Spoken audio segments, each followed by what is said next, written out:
tupai yang cerdik. Seorang pemuda setengah baya dengan penuh kewaspadaan berjalan melintasi sebuah hutan rimba yang sangat lebat. Di tangan kanannya, ia memegang parang, dan di tangan kirinya sebuah tombak. Ia harus siap-siap, karena setiap saat ia bisa disergap harimau atau ular, atau binatang buas lainnya. Setelah beberapa lama ia berjalan, akhirnya ia tiba dengan selamat di tepi hutan. Ia sangat bersyukur dalam hatinya karena tak berjumpa dengan seekor binatang buas dalam perjalanannya.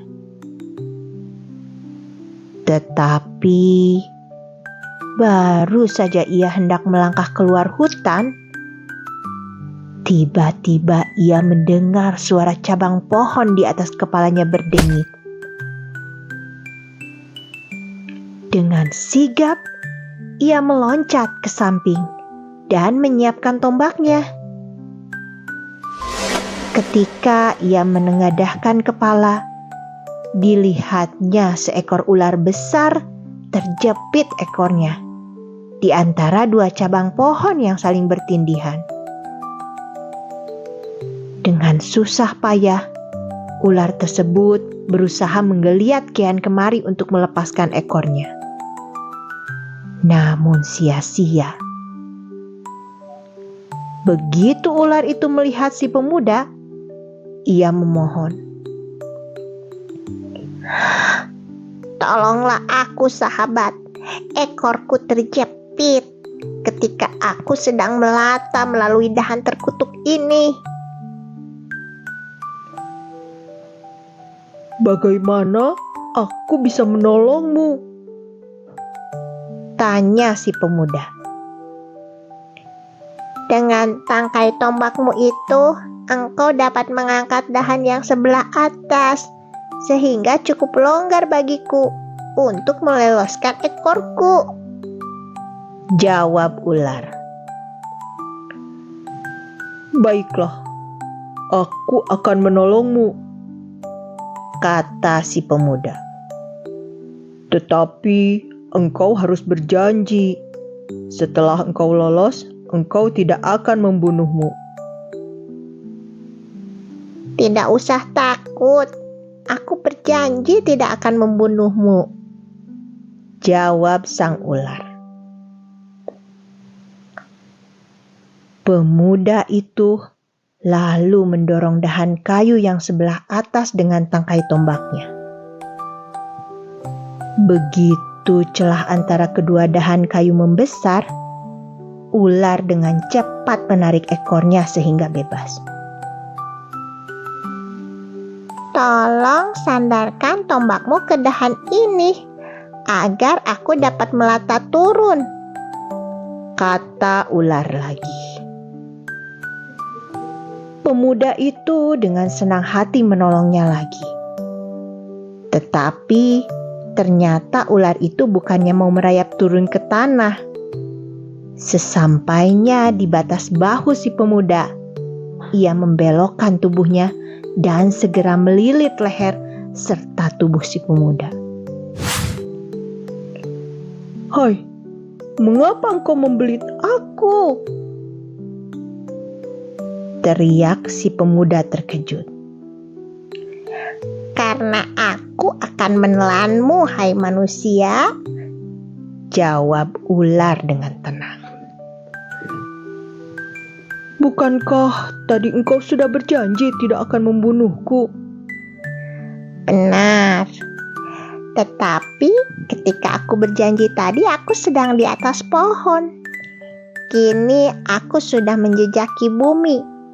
Dan ketahuilah bahwa di atas bumi, kebaikan selalu dibalas dengan keburukan."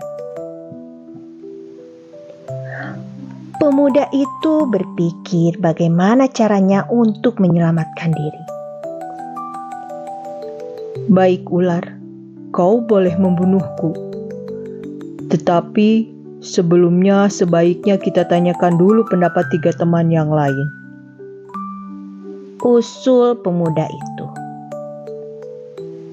Saya terima usulmu.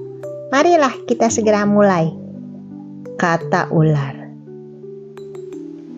Di tepi hutan itu tumbuh sebatang pohon kelapa. Keduanya menuju ke sana. Kelapa, tegur si pemuda.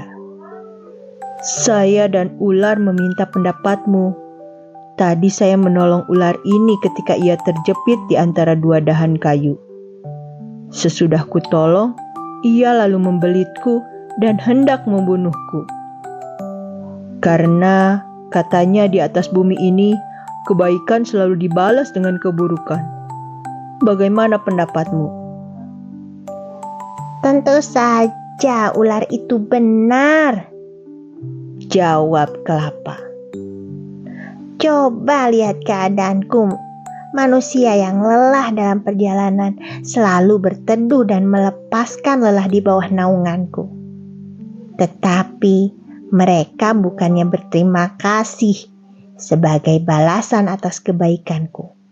Mereka malah menebangku dan menjadikan aku kayu bakar. Begitulah adat di atas bumi ini. Kebaikan dibalas dengan keburukan.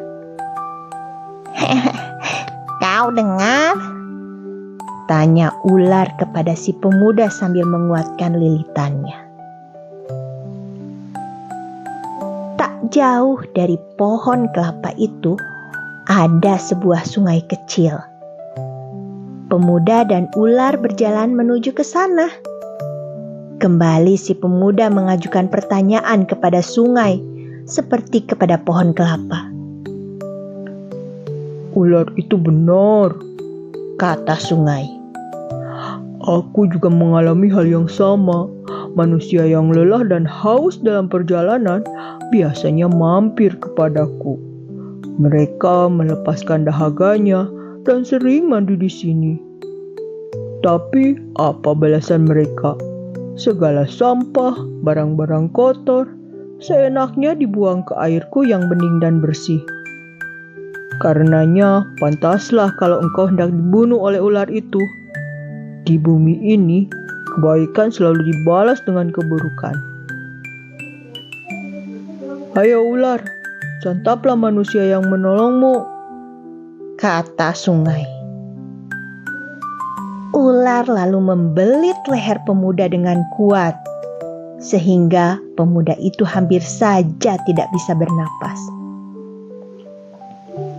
Hai, tunggu dulu ular, jangan membunuhku, jerit pemuda dengan napas terengah-engah.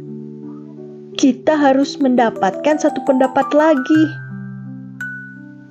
Ular lalu mengendorkan sedikit lilitannya.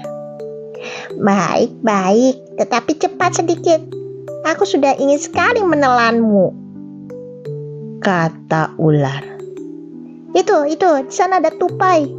Mari kita tanyakan pendapatnya.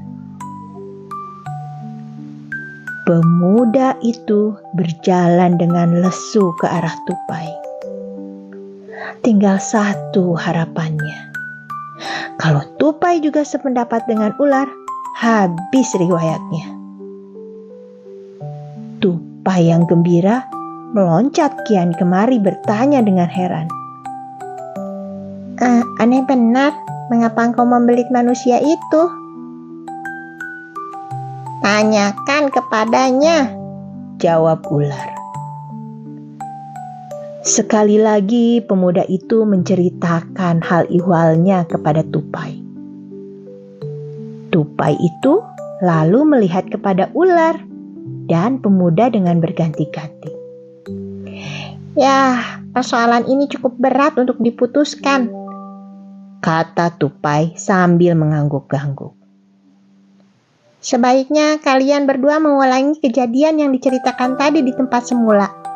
Setidak-tidaknya saya harus melihat dulu bagaimana ular bisa terjepit ekornya dan bagaimana caranya engkau menolongnya. Dengan demikian, baru aku bisa memberikan putusan yang adil. Ular dan si pemuda menyetujui saran Tupai. Keduanya lalu kembali bersama Tupai ke pinggiran hutan, tempat terjadinya peristiwa yang menjadi pangkal perselisihan itu. Nah, perhatikan betul-betul Tupai. Aku akan naik ke atas pohon, kata ular sambil melepaskan belitannya. Tetapi begitu ular itu merayap menaiki pohon, si pemuda dengan gesit menghujamkan tombaknya tepat di kepala ular. Mata tombak dan kepala ular itu tertancap dengan kuat ke batang pohon. Si pemuda masih belum puas. Dengan parangnya dipotong-potongnya badan ular itu menjadi beberapa penggal. Demikianlah ular yang tidak tahu berterima kasih mendapatkan hukumannya.